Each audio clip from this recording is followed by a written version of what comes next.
Guys আজকে রোদ বেরোইছে, প্রচন্ড রোদ বেরিয়েছে গাইস। আজকে আমাদের পাশের একজনের মেলা কাজ, দেখেন কত কাপড় চুপড় ভিজাইছে, আবার সে মাছ কাটতেছে, মানে তার প্রচুর কাজ আজকে, রোদ দেখে কাজ। এখন যদি একটা বৃষ্টি আসতো তাহলে আমার খুব ভালো লাগতো।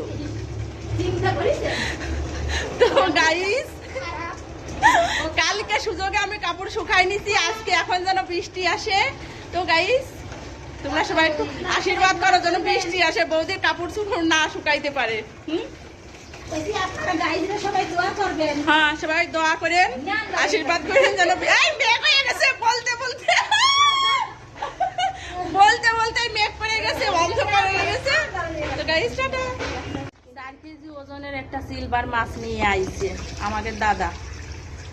4 কেজি ওজনের সিলভার কার, তার ভিতর ডিম হইছে এত খানিক ডিম হইছে।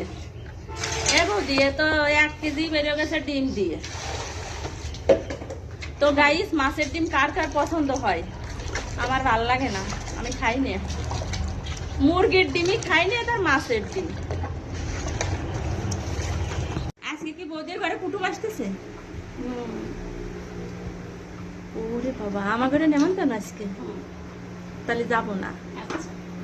আজকে তোমার রান্নাই নেই এই জায়গায়, সত্যি মেহমান আসতেছে। তা কি গাইস আজকে বৌদির ঘরে অনেক কিছুর আয়োজন। এটা হাঁসের মাংস না? চীনার হাঁস কিনছি হসপিটালে, দেখছেন এই যে এগুলো একটু উল্টা করে ডলা দিলে উঠে যাচ্ছে। তো গাইস সবার নিমন্ত্রণ রইলো। বড় মাছের ঝোল হবে, আর এখানে হাঁসের মাংস, চীনা হাঁসের মাংস।